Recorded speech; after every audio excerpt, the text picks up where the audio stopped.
Welcome to our third podcast.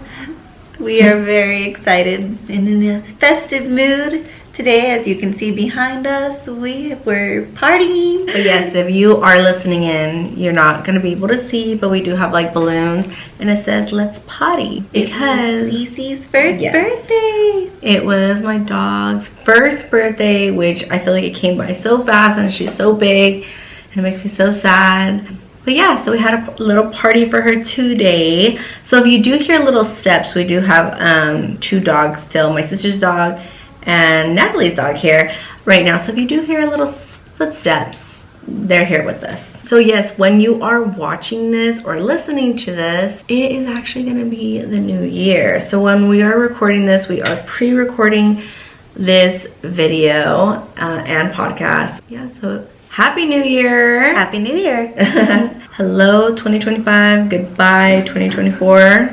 So what's your New Year's resolution? I think I have two. Is to make sure I continue my health journey as well as saying yes to like vacations and things like that. What about you, Natalie? Well, for me, I've got some weddings coming up for 2025, so I want to eat a little bit healthier and make a commitment to go to the gym. I know it sounds cliche, but I do. I need to do better at that. I work better when I have a goal to go toward. So you said you're going to weddings or planning? Yes, both of my sister-in-laws are getting married. Wow. So that is super exciting. My husband and I have been together for 22 years, so we've known each other's families for quite a long time. About half my life now. Nice.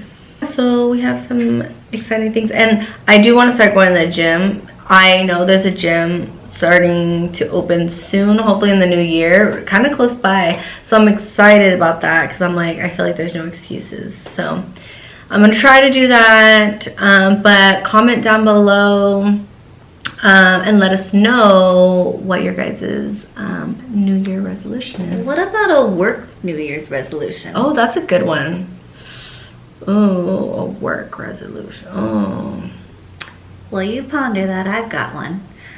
This last year, I've really been good about going to the conferences and kind of like what you were saying before, making sure that you say yes to opportunities. And I went to St. Louis for one of them, and that was really cool. And then I went to Hawaii for another one recently too. So I want to definitely continue, but one of the commitments that I'm making is not only attending them, but being a part of the process of putting them together. I've been a presenter before, but right now I'm working on a project of being on the committee for the annual conference for Region 9 Head Start. And that's going to be in Sacramento in February. So if any of you are going to that, you'll see me there. And I was part of the committee to put it all together. Nice. I think maybe something is be more organized in a way. I try my best to be organized because it can be stressful in our field. And you have to be very flexible, and sometimes that's very hard. But I think trying to be more organized and having something scheduled out so I know what needs to be due, when I should be working on it. My co-teachers were talking about how we should start already planning Valentine's Day. What do we want to do? So we're already prepped and ready. So when it comes to it, we're not very stressed about it. We're already little by little like prepping for it. I love that. And that actually brings us into our topic today, preschool teacher partnerships and being able to have that collaboration and think ahead. And it's building that teamness. We do need that positive collaboration with each other so we can help everyone, help the center as a whole and help the families. Yes. Overall, organization is key to any kind of business. So how do you think that teachers can meet parents' expectations? Well, it starts with really knowing what the parents' expectations are and understanding from the beginning that every parent has different expectations. They have different experiences, different cultures. There's lots of things that come into play, and it's very important that you get to know the parent right from the beginning. Some schools have become very proactive with that, like doing home visits in the beginning, or actually my agency with Head Start, they interview the parents and find out what resources they need, where are they struggling, what are their strengths as a family, and how can the Head Start school support them in whatever their needs are to make life just a little bit easier. So we partner up with like Baby to Baby and Wix, which is very nice that our partners and the parents through our agency are able to support each other like that. Yeah, and even where I'm working right now currently, we actually send out like a survey of like what they expect to get out of our program, which is good because some of them just, they ask for support for their child. Maybe they have like, oh, I need my like more assistance with my child. Maybe they have no language, or maybe they need more socialization, or maybe they just want them to have time to play with others, which is good. But a lot of families, I feel, think that preschool is just where they go and play, where it's way more than that, more complex of what sometimes parents are not aware of. Yes, and there are different systems, and it really comes down to what the parents' needs and expectations are, as far as what are they looking for. Are they looking for families to be able to read and do math? Because I get that all the time, where they're just focused on academics. But if you're really going to give early childhood education a well-rounded field of study, that's including physical development, social and emotional skills. And a lot of parents in the very beginning, especially if they're new parents, don't realize how important it is to build those social emotional connections. And cognitively, they can't even get to the point where they're learning academically until they feel secure within themselves socially and emotionally.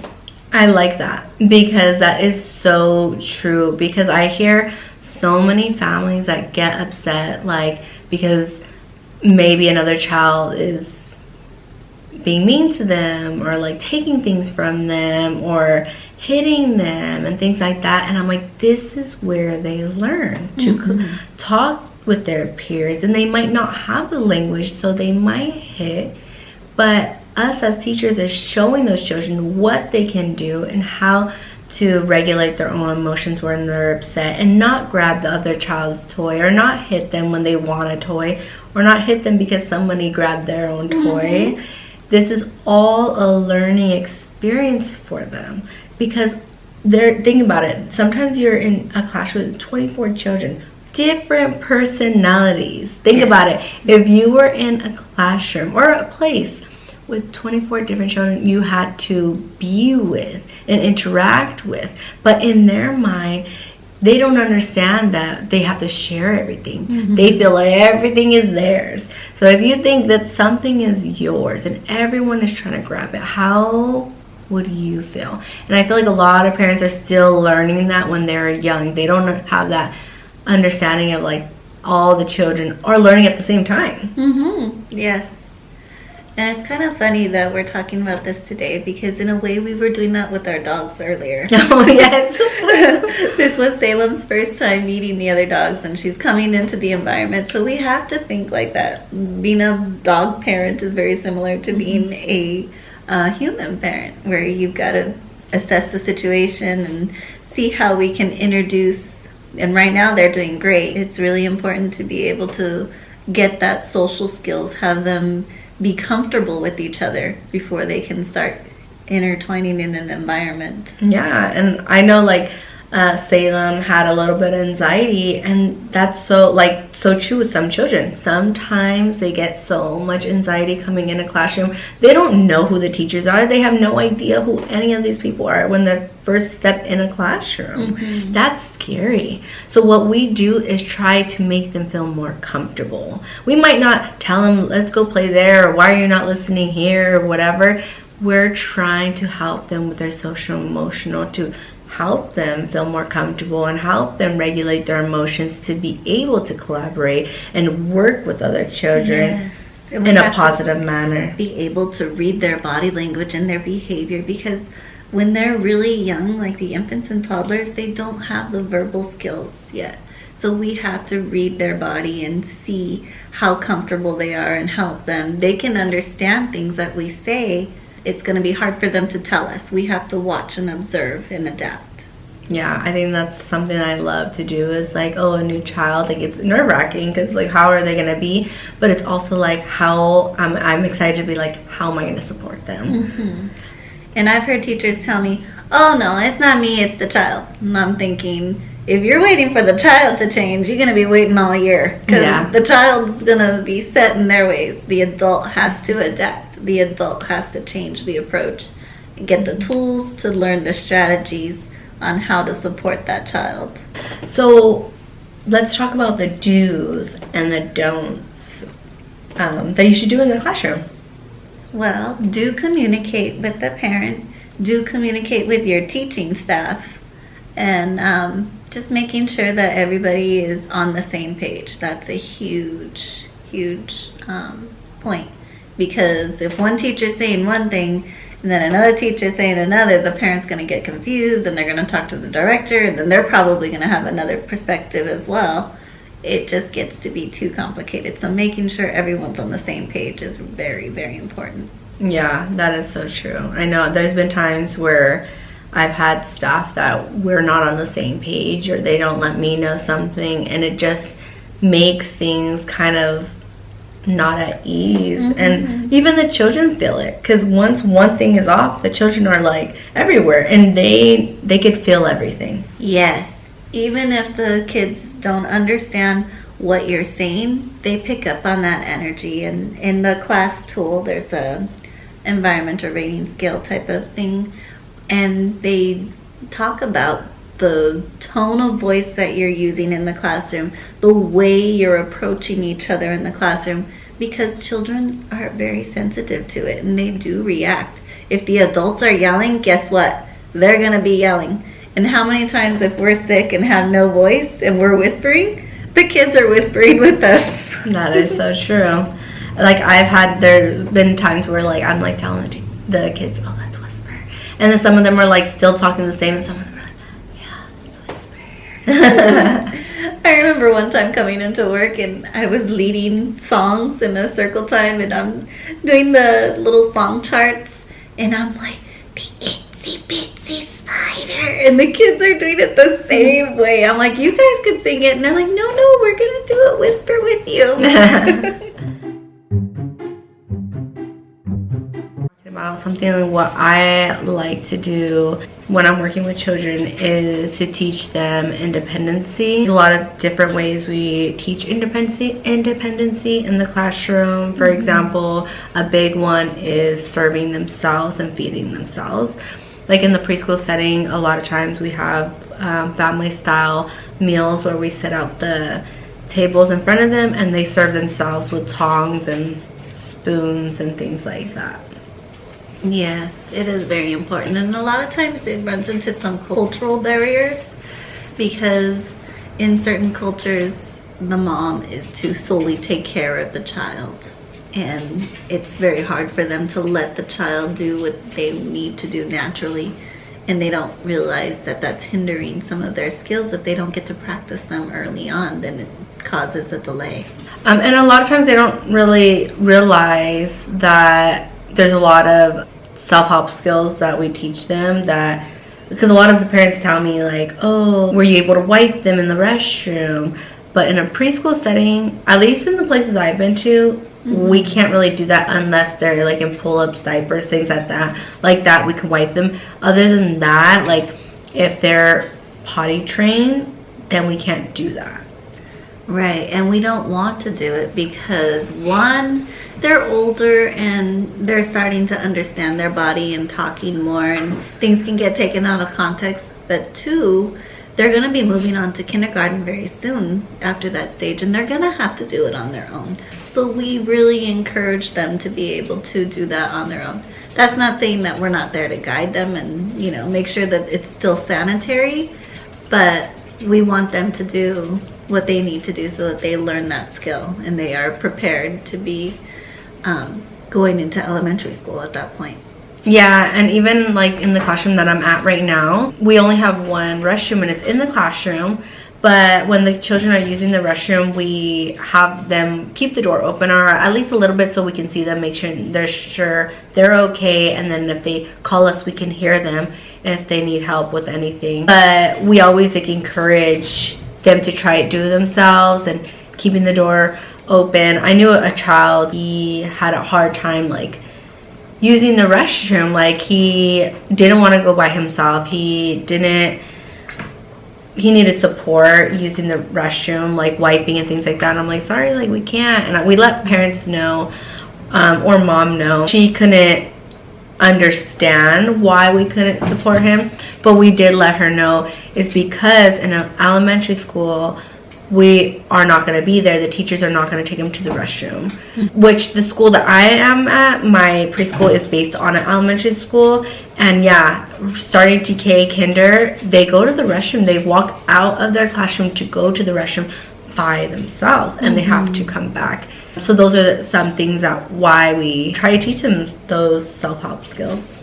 Right. And then there's always the do's and don'ts about when you get invited to parties. Teachers getting invited to birthday parties.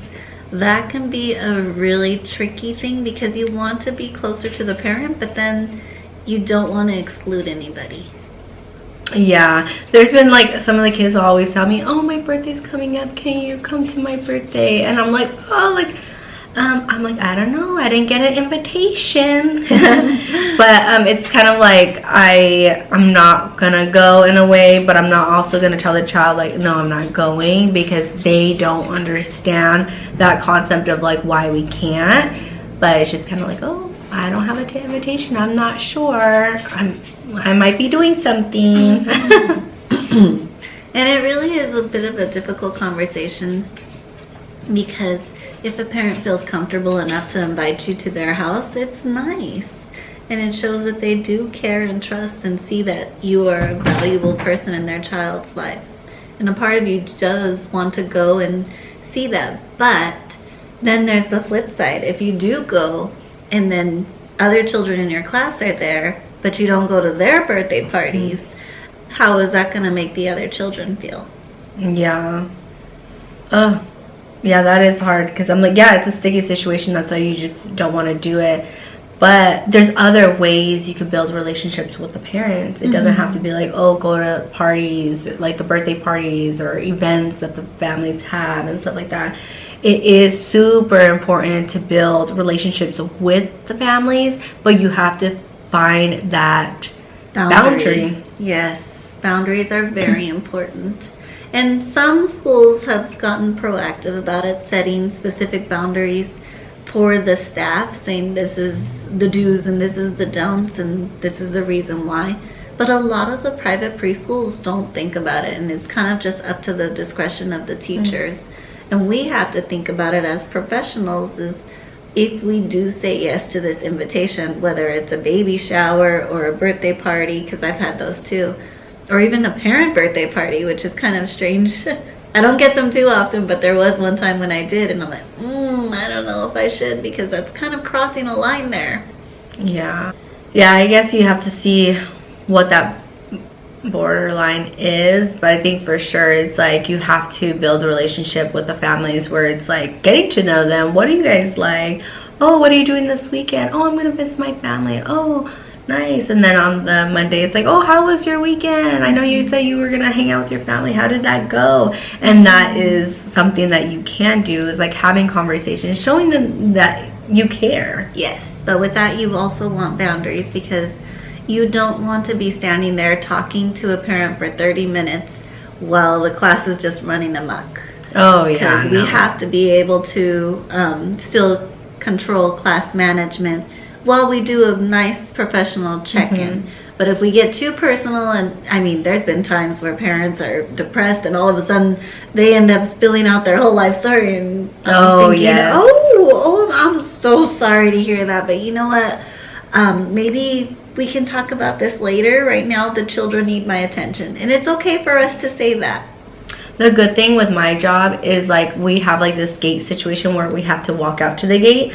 So sometimes in the afternoon, like I'll walk out to the gate and someone's going home, like one of the preschoolers or school age children that they are going home. And then when I'm at the gate with a parent, another parent says, oh, I'm picking up this child. So I'm standing at the gate waiting. And so I'm waiting for that other child. So that is an opportunity to have conversations that I do. I have a conversation with those families, especially because, yeah, you don't have a chance sometimes in the classroom because you can't be sitting there in the classroom talking with the parents for so long because you still need to run your classroom. But when I do have a chance, I do take advantage and I do talk with the parents, because also it's like kind of awkward when I'm standing there forever and I'm like with my tablet like waiting for the other just person. staring at people. So how's the weather? yeah. Sometimes it is like that because even the school age children, like I'm like I don't really know the parents that well, so I try to have conversations and build a relationship. But sometimes it's like they're not really trying to. I'm not really trying to. It's a long day, and I'm like. There are some parents that just don't want to engage in conversation. Yeah. I mean, I know sometimes it's like pulling teeth with some parents. It could be a language barrier at times, or just a work schedule, because I used to work at a preschool where there was a hospital and all of the parents were nurses and doctors, so they were exhausted. They had 12-hour shifts by the time they picked up their child. Yeah, they're probably tired. So it wasn't really the time to engage in a very long conversation with them about their child. Whether it was good or bad, they weren't going to be receptive. Yeah, but I think with this, it's like within this field, you have to be able to be open-minded and flexible in this field within your teachings and with your families, because like you said, like some of the families that you worked with were nurses, doctors, and you have to be open-minded to their schedule. Sometimes you're like, oh my gosh, like their child's here so early or so long, but then we have to be open-minded and be like, yeah, you know what, they are working, you know, or open-minded with the culture. Like some of them might have a different way of doing things, and we have to be open-minded with that. Yes, one time I had to call a child home because they had a fever, but the mother was in surgery. She obviously cannot drop what she's doing and tell her boss that she needs to come. That's not gonna work. There's an open child on the table. It was a children's hospital. We had to find a way to have a nurse call her husband, and then the husband picked up the child, and then she ended up picking up the sibling later on, and she's like, I'm so sorry I couldn't get to it, because it took a while. It took like an hour for the husband to come from wherever he works to go pick up the child, and our policy is within 1 hour. But sometimes that's not a realistic thing, and that's where the centers kind of have to see if their policies are working for the clientele that they have. And that also goes with like something that you should do is to be able to want to learn. You want to learn how the school, their policies are. You want to be able to be that person to learn what to do in the certain aspects. You know, like I've never worked at a place with nurses and doctors and things like that, but I'm sure it's a little bit different when you're working with children in Head Start or like, you know, a private or something like that, because like you said, some of the parents, they can't drop what they're doing at that moment to go pick up their kids. So you have to be understanding, because in like where I work, it's like you have to pick up within an hour, but then like you have to be understanding and learning the process and the policy when it comes to working in a field with like children with like doctors and nurses. Right. And I used to work at another one that was affiliated with the college, but we did have parents that were doctors as well, including professors, lawyers. It was all pretty high-end type of clientele. But I remember our policy didn't match one of the parents, because the parent was a emergency doctor in the emergency room, and he had to be called in for a double shift, and he didn't pick up the child by the time the school closed. Oh no. And poor thing, like, he did not know what to do. He called us and said, I'm stuck and my wife is stuck. We're both working. The wife was very sweet, and she was also a manager for, I'm not going to say which company, but for one of the very famous movie companies in Hollywood. So the two of them were stuck and they were 30 minutes late. And the school was really not happy, and they didn't know how to pay me. I was the teacher that watched the child. I love the child. I didn't mind staying with them later, but for a preschool facility, it's usually really hard on them to stay late for one child. They like to close at a specific time, because then I went over my paid shift, and they're like, how are they going to pay me, and how are they going to charge this parent, because they've never had anybody go over to the 30-minute mark. Usually it's like 10 or 15 minutes. And they didn't even have a policy in place for 30 minutes. Yeah, I've had that before. And then there's some parents that are like, I'm running late, or I'm doing this, and then it's like, you know, sometimes it's like, but we close or something like that. It's kind of like, it's hard sometimes depending on where it's at. I know I worked at a Head Start. They had like 3-hour programs. So when it's like a 12, it's like, okay, like we're already starting our next program soon. But when it's like you're closing, where I used to work at a drop-in, I think we closed around like 10 or something like that. I don't remember. It's been so long, but I think it was pretty late. And it's already late and we're like close. It's 10. You know what I mean? Like, yeah. Then it's like, what do you do in that aspect? But when they're stuck like that, it's like, what can you do, you know? And honestly, it's harder when the preschools are open later, because like the one that was attached to a hospital, we were open for a total of 12 hours and we closed at 8 p.m. 8 p.m., that's usually when most people are having their dinner. So if a parent was late, it felt really late. I mean, 30 minutes late from 8 p.m. would be 8:30, and then I lived 2 hours away from there. So that's a long commute, and that would set me back. I wouldn't be getting home until like 10 p.m. I was thinking about like the healthcare field that you were mentioning. I feel like, and then I was thinking about like medical things, and that's another do, is to make sure of like, if any of your children had allergies and things like that, making sure everything is prepared for that child. Because imagine like if a parent, thankfully if you were in the hospital, they probably have something like prepared, but other people in the preschool, like Head Start, state, private, you know, they don't have something like so fast. Yes. But imagine if you didn't know a child had an allergy. It is one of the scariest things as a teacher, is not knowing that kind of a thing, or any medical history. A lot of times parents don't realize like something as simple as having acid reflux can make a big difference, especially with infants, because it dictates how we're going to work with them. When are we going to space out their meals to the nap time? Because if they have acid reflux, then it's going to come up when they lay down, and that could be a choking hazard when they're napping. Yeah, that's so scary. I've had certain scares before of like parents would say, oh, they're like allergic, but I had no paper from like the doctor saying that they're allergic. And that's something that like is really important, because it's kind of like, well, is this an allergy or a preference? And it's like, but in school, a lot of times it's like, if we serve the food, we have to serve the food. We can't deny them the food, even if a parent says like, oh, they're allergic or whatever. It's kind of like, it's like, you know, because if somebody comes and says, why is the child not eating, I don't know, the peaches or something like that, you know, we're going to say, oh, it's the allergies, the mom says. But it's like, oh, but there's no paperwork that says it. Right. And it's always a good rule of thumb for teachers to look, especially when they're in a classroom that they're not usually in, to see what the allergies are and check in with the staff, because sometimes they don't have a chance to update it. Some schools wait for like every month at a certain time to update, and that could be a little scary, because we really need to know what those allergies are, because some can be very, very severe to where it's a matter of life and death.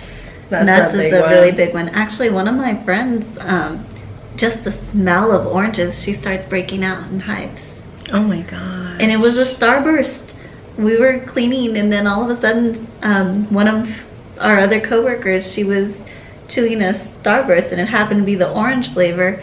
And as they were moving boxes, they got close, and all of a sudden she started breaking out. She's like, oh, what flavor are you eating? And then she said orange, and then she had to go run and get her EpiPen. Oh my gosh, even from a starburst. That's so scary. So that's like something I'm like so, because I know a child, like, I think she's allergic to like cashews, which is like so random, like out of all the nuts, like cashews, she's allergic to that. I'm always nervous, like me and my coworkers are always like, can she eat this? Like, we're so like dramatic about like everything, but I'm like just so nervous about it that I'm like, is she allergic to the shallow? Like, I'm like, because even we have another child and she can't have a lot of things, like she has a certain milk, she can't have eggs, she can't have certain cheeses. So then I get nervous, and then I'm like, well, is this cheese the right cheese? Like, I don't know, like sometimes, but even though like it says it in the thing, but still it's like, I still get nervous, because what if like something that we have like has it, and it's like underlining, you know how like they have like things where it says like might contain nuts or something like that. That scares me. It's really important for the teaching team to connect on that kind of a thing. I remember one time I was subbing in a classroom, and the mom threw a brown bag of lunch across the room, and she was like, don't let my son eat that. That was from yesterday. And I was like, why is it even still on the shelf if it was from yesterday? I had no idea that that's what she gave her son yesterday or today, because that wasn't my usual class. There was nothing written on it other than the name. And I'm thinking, why was it not taken home or thrown out? It's scary, because then we end up offering food that is old, but that was the only one that was there for him. So that goes on to our don'ts. Yes. Don't give old food. Or sometimes my pet peeve is like, sometimes I don't like when the children put like their open snacks in the cubbies. I'm like, don't, like, and then I'm like, we should all like as teachers be observant to like make sure that those are not in there, like, because I don't want the kids to eat it. And it's just like, and let's say that a child had like opened like something with nuts in it, and we didn't know, and the child that like was allergic, or someone just randomly, like one of the other kids just started eating them around the child with nuts.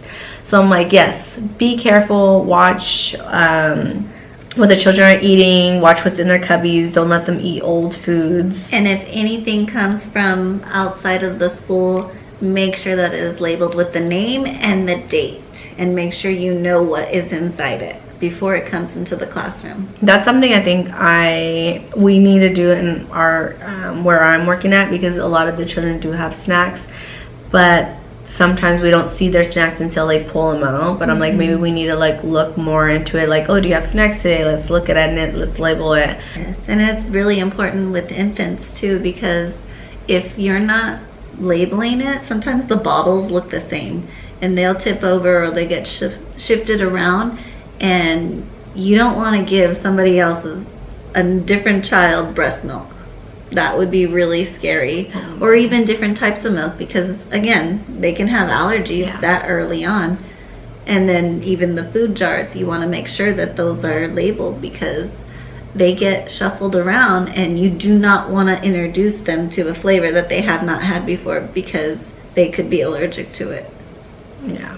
Another don't is to not have assumptions on anything, even within like your staffing, and especially with your families. Do not assume anything. Yes, it's like the saying goes, if you assume, you make an ass out of you and an ass out of me, because you don't have all the facts and you're trying to act like you do, and it's gonna backfire every time. It's always best to ask questions, be open, honest, and even have a little bit of humbleness to it. It's okay if you don't know. Ask and let the parent share some things, because they do have insight as well. Even though we do have our education and our experience, they still have insight on their own child. Yeah. Especially because sometimes we might assume certain things about their family. I feel like I'm guilty on that sometimes, where you're like, oh, like, dang, this child has been here all day, they've been sick, and the parents are probably not working, they still brought them. But then I'm like, I can't assume that because they probably are working. But like, sometimes it's just like, and you see, a way to bring that up to where you keep it as a positive instead of a negative is you can approach and say, I can tell that you've really been working hard and had late hours. How are you feeling with all of that? How are you coping? Do you have any support? when you're building the relationships, like that's like really good to do that. And it's okay for us to vent the first way to our coworkers and to our friends, because we need that. But when we're talking to the parents, we want to make sure that it's coming from a place of empathy and support and care. And I think that goes along with like with staff, because I feel like I've worked in many places. In many places there's always like a couple people that other people have issues with. And me, I'm always trying to be the most like understanding person when it comes to certain things. And I want to be like, some teachers could be like, oh my gosh, they did this when I asked them to do this. And me, I'm like, well, maybe they didn't understand. Maybe you needed to say it in another way. Yes. Or ask them or show them. I don't want to assume. We shouldn't assume if they understood what you said. Maybe they didn't. And sometimes I'm always trying to like understand both, you know? Yes, and when we present issues to parents, we want to make sure that it comes from a place of we've observed, we've seen, we've heard directly from the child, to link the child to that action, so that it's not, oh, I think blah blah blah blah blah, or I see that, because then it's us as the teacher instead of the child, and that brings defenses up when we start labeling the child from our own perspective.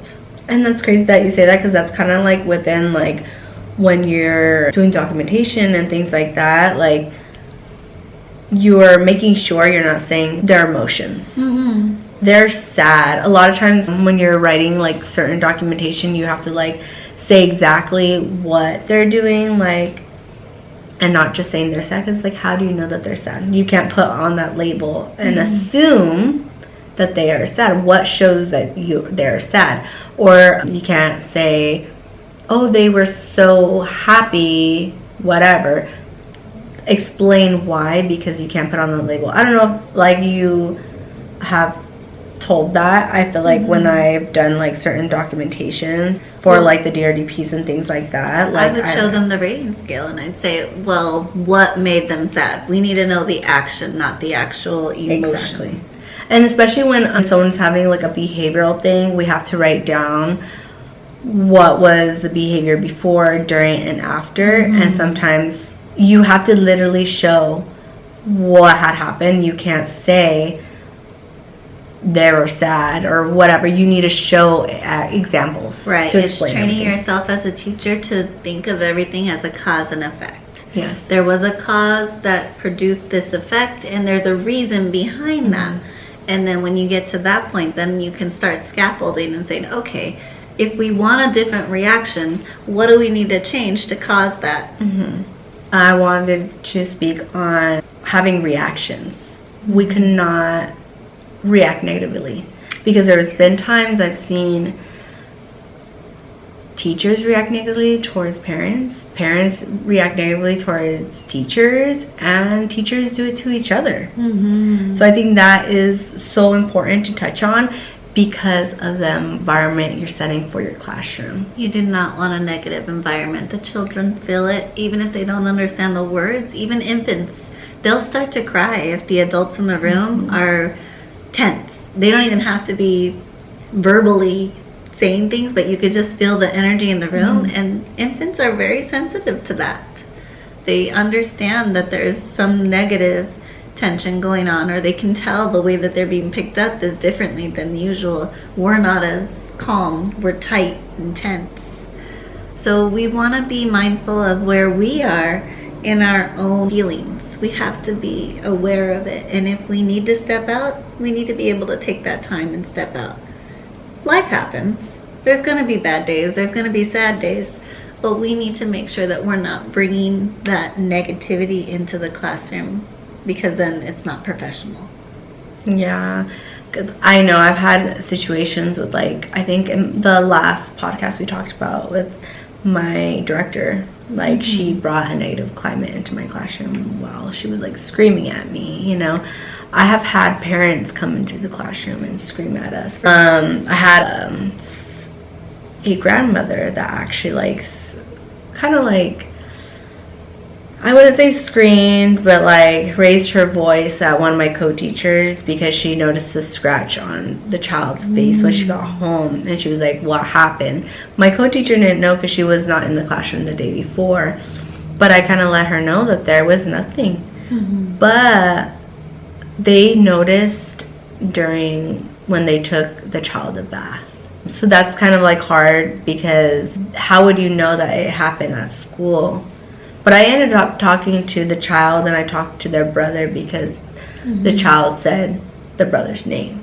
So I told the brother, hey, what happened? Can you tell me what happened? And that child told me, that his brother was in his way. When the grandmother, and I wasn't going to say anything, I did call the parent, and I did tell her that there was no marks when he was with us, and nothing happened during his time at the center. And we're really good about collaborating and talking to each other about if anything has happened in the classroom. But I let her know that the child told me his brother did it.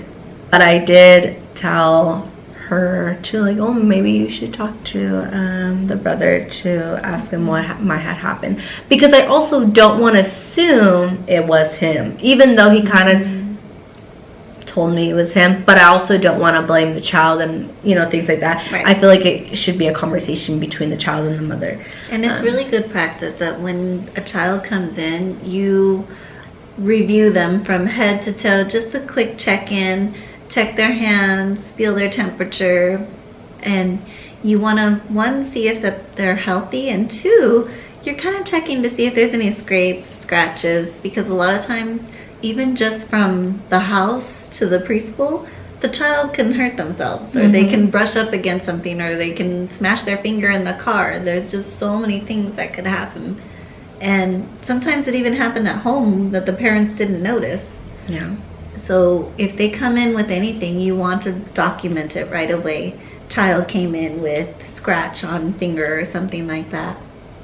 Because sometimes they will try to say that it was at the school, but if we have it dated in the time, and usually the teacher will show the supervisor as well, then the school does not have to worry about any liability on that. Thank you for tuning in. This will be part 1 of this episode. Stay tuned for part 2 when we talk about policies and procedures as a preschool teacher. Remember to be enchanted by education. See you next time. Bye.